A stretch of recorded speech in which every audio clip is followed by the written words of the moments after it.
Hello, Pathway book buyers. My name is Ken McNeil. I'm the author of The Pathway. There's been so many interesting things happening with momentum stocks and ETFs right now. I thought it'd be a good time to sort of give an overview of how I use the information, how I put the strategy into practice, and I'd like to do that here today. I'm going to do that for three types of people.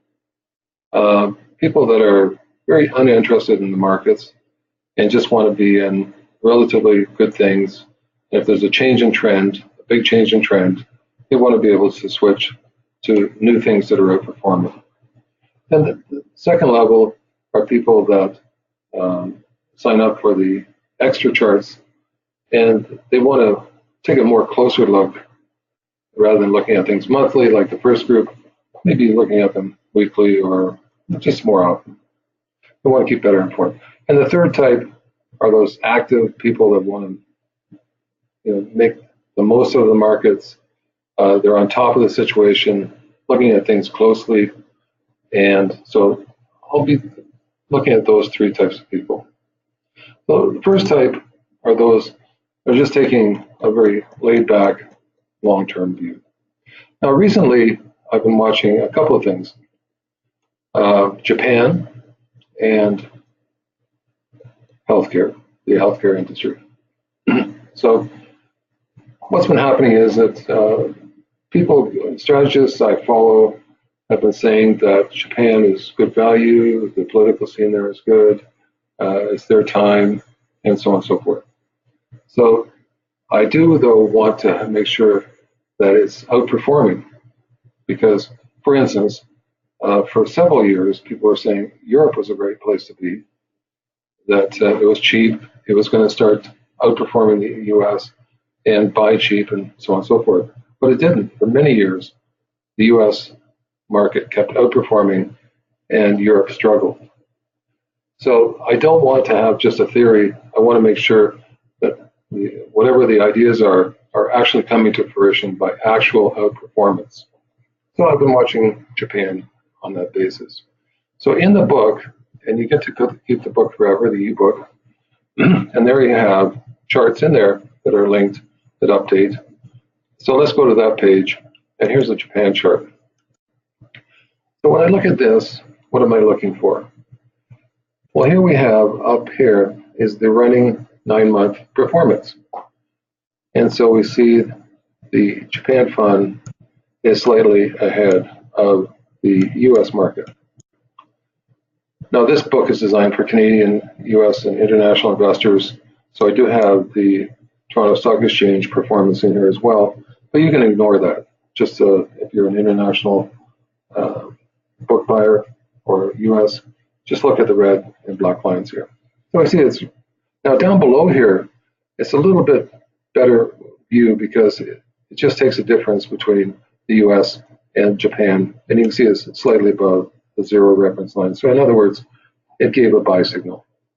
I look at these long-term charts and say, over the last number of years, Japan has consistently underperformed the US market. So it's not a old outperformance. It's something that's fairly new. So that's fresh. That's good. So that is, if I was prone to be buying Japan, I would buy it on this basis. Now let's take a look at healthcare.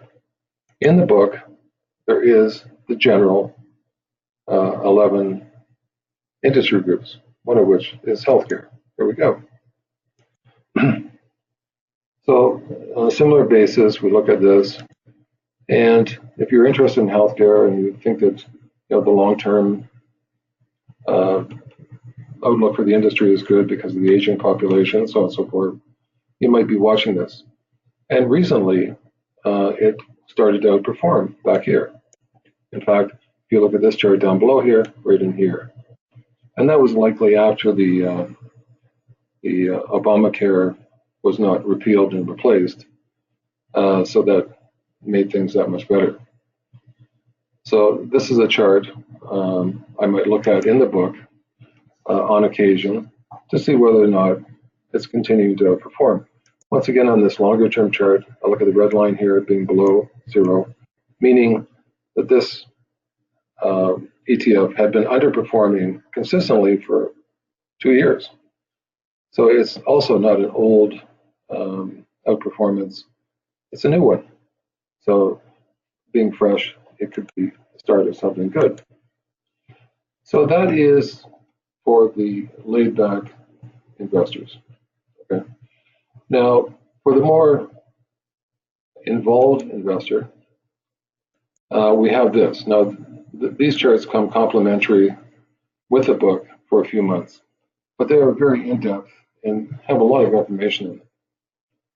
So let's take a look at that. So I also, on occasion, will be sending out this report to those people that have purchased the subscription to that other set of charts. And this has a lot of information. It comes out weekly, or basically whenever I do it for myself, I'll be sending this out.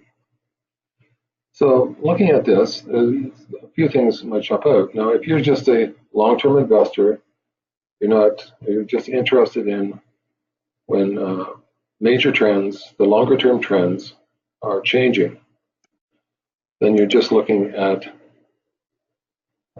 this area over here. Okay.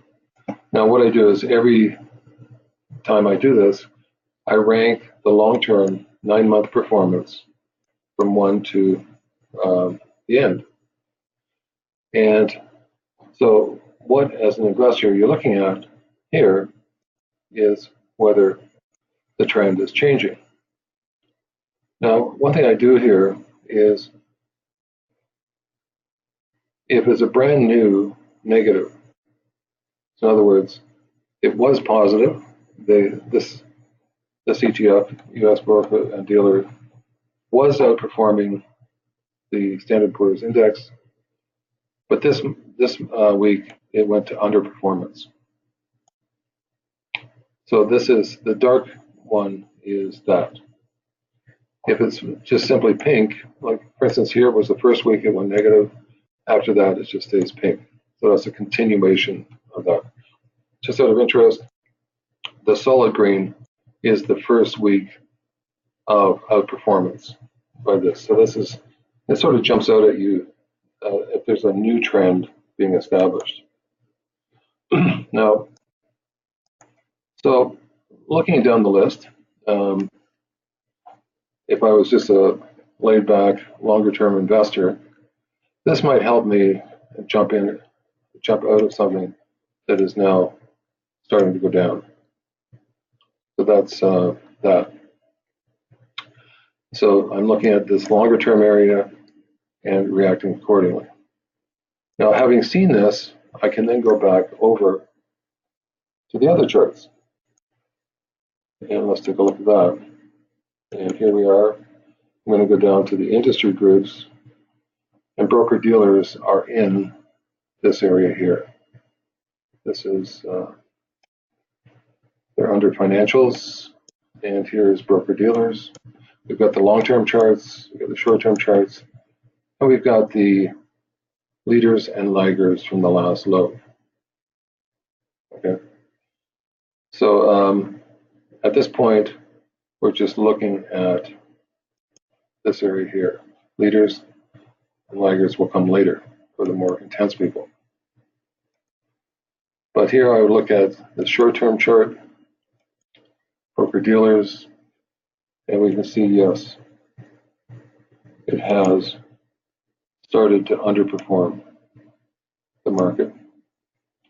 Now, in the book, I've said that you don't necessarily have to switch in and out at the zero line. You can give it some leeway. And this is why on the charts, I put in the -5 and the +5% line. So if there's nothing new on this industry and you think it's still good and you own it and you have the right, or not the right, but the opinion that nothing important is happening that's negative, you don't necessarily have to get it here. You can wait to this.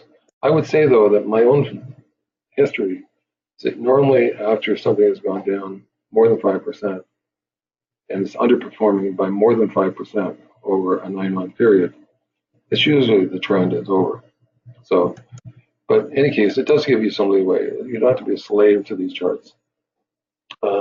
But on occasion, for instance, I remember with biotech back in 2015, there was a lot of problems in the industry and lawsuits and pricing gouging and so on and so forth. So there was definite news to make you make a move. So that is sort of looking at sort of a longer term investor that isn't wanting to be super on top of everything. All they have to do is look at this area here and see if there's a new downward trend occurring or whether the groups are still outperforming. So now let's go to the folks that like to stay on top of things, maximize their rate of return, are willing to keep watching things very closely, and that sort of thing. So here we have this area here, which is the quadruple L group. Now that means quadruple L stands for leaders or laggards from the last low. Okay. So those are short-term leadership qualities.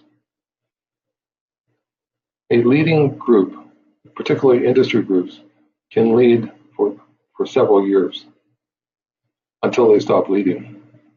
And so, so the way I watch for that to make sure that these groups are staying leading and there's something not changing within them is we go back to the leaders or laggards from the last low.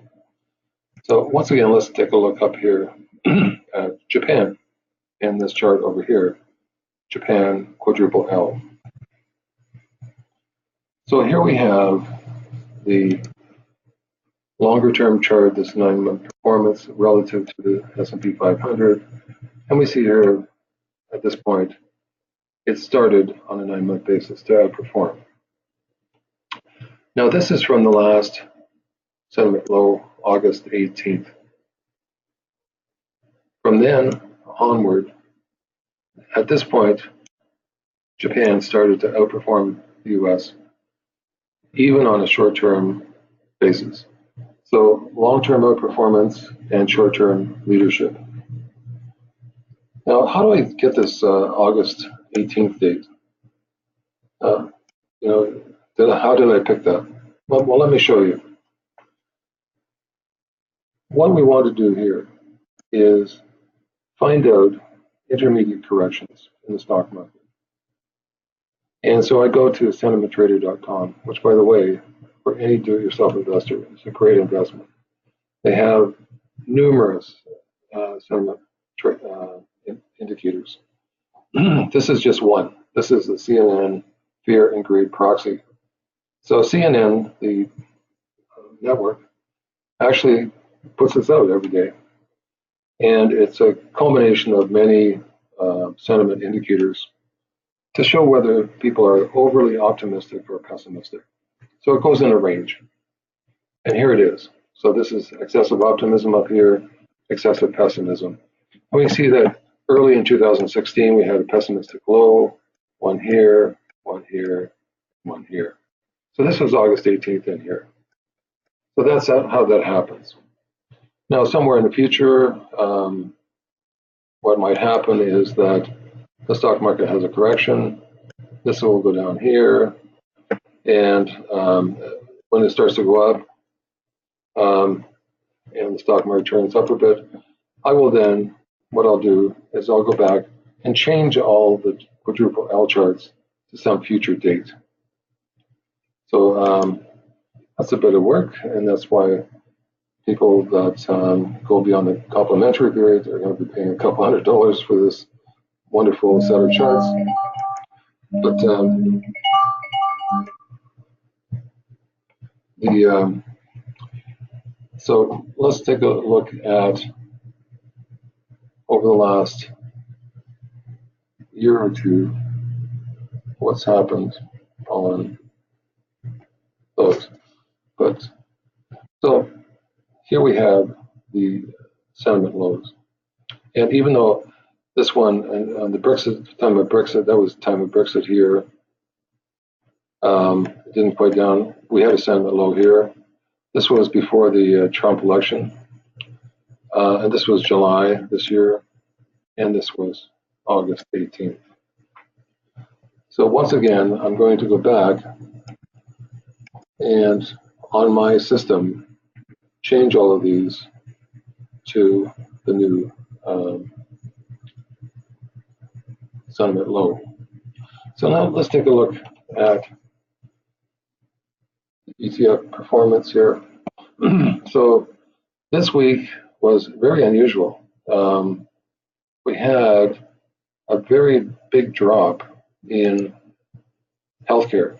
Now the pharmaceuticals in particular, now the pharmaceuticals have been in a negative trend versus the market and since the last low.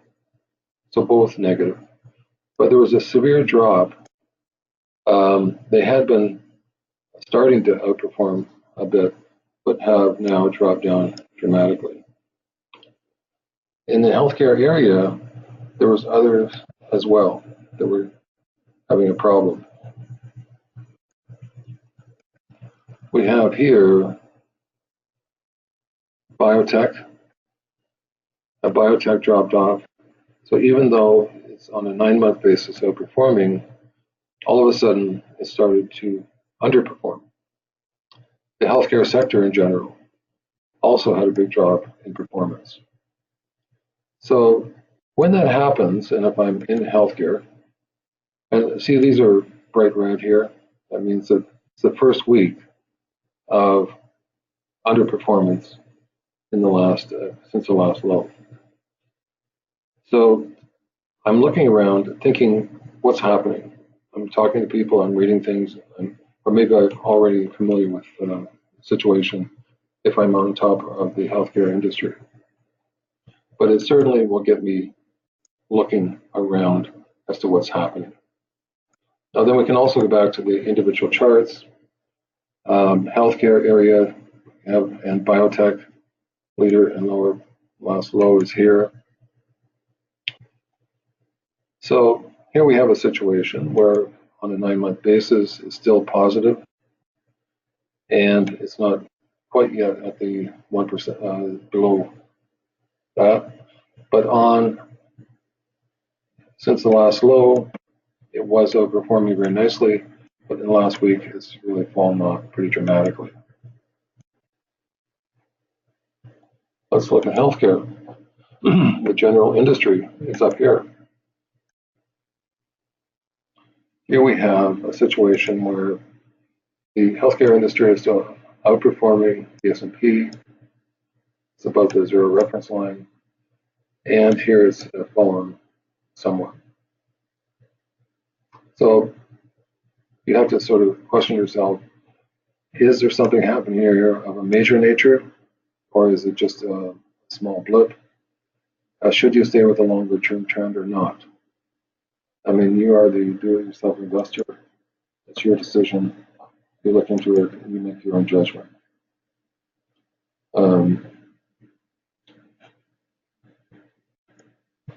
So those are the charts, and that's how I use the leaders and laggards from the last low. Actually, take a quick peek at this again. If I'm looking down the list, what I was thinking last weekend when I put this together. Okay, I looked at this and I saw this was I put this in pink because it was a fairly decent drop in aerospace and defense. But still, it's outperforming the market since the last low. It's just went from extreme outperformance to less so. Not necessarily anything to worry about. India was a huge performer, but recently, from the last intermediate low, it's doing very poorly. So is there a change there? Looking into that. Same with emerging markets. You know, they were outperforming massively, and now they're starting on a shorter term basis to be something is happening there that's relatively negative. Let's go down the list a bit.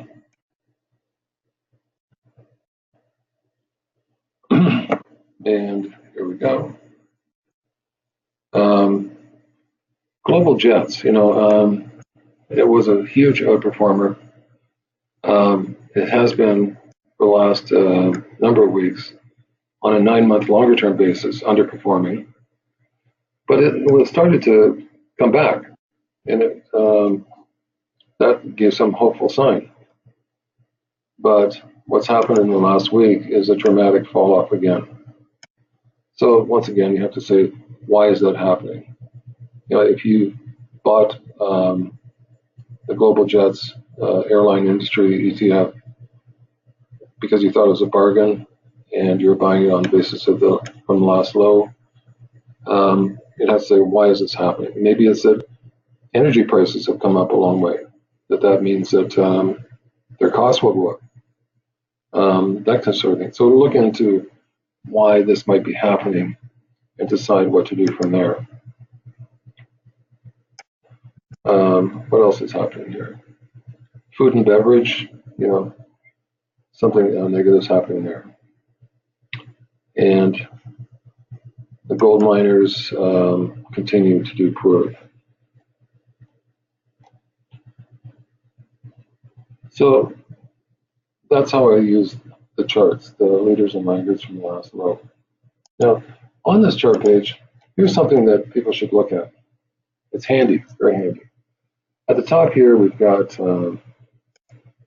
these analytical tools. So let's take a look at those.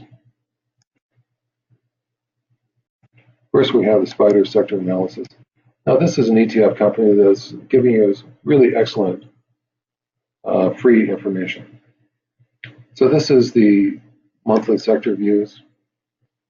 They analyze, and Ned Davis Research is a very expensive research firm to subscribe to. So these are very valuable free tools we're given here. But they look at the individual industry groups. So if you're just looking at industry groups, it provides really good information. Like here they're saying they're neutral on healthcare, financials, they like technology, they're overweight, so on and so forth. So take a look at this information. Also, Morningstar puts out really excellent valuation work. And this area, over on this side, you can look at the sectors and if they're overpriced or underpriced. So let's take a look at technology, for example. And let's take a look at over the last 3 years. Okay, so this basically says the pink area is where on a historical basis, the sector is somewhat overpriced, and the blue would be when they're cheap. And so this is a fundamental backdrop. Now these are for the 11 sectors, but then they have the sub-industries here. So if we looked at, for instance, technology, we could look at various parts of it. So let's talk about software. Well, semiconductors is a good thing. So some semiconductors here are as overvalued as they've ever been. And take a look at software once again. So you can take a look at the valuation of the market and occasionally pick up real bargains. Like for instance, back here in early 2016, software was a huge bargain. So these charts are very valuable, and they also include fixed income, by the way. And I hope you can use those to do better in your investing. If you have any questions, please email me. I love to correspond with people. Might even end up in a telephone call. We can chat. And I really want to help you use momentum investing to help you do better in the market. I think if you use this strategy, that will happen. Now, just as a disclaimer, I'd like to say that none of these were recommendations for you to buy or sell. I just don't know your circumstance, so I would never presume to be recommending any of these for you as an investor. This is just for information purposes. And also, anything I say is my own opinion and not my company's or whatever. So, and there you go. So you have a great day and good luck in the investing world. We're in this together. This is Ken McNeil. Bye for now.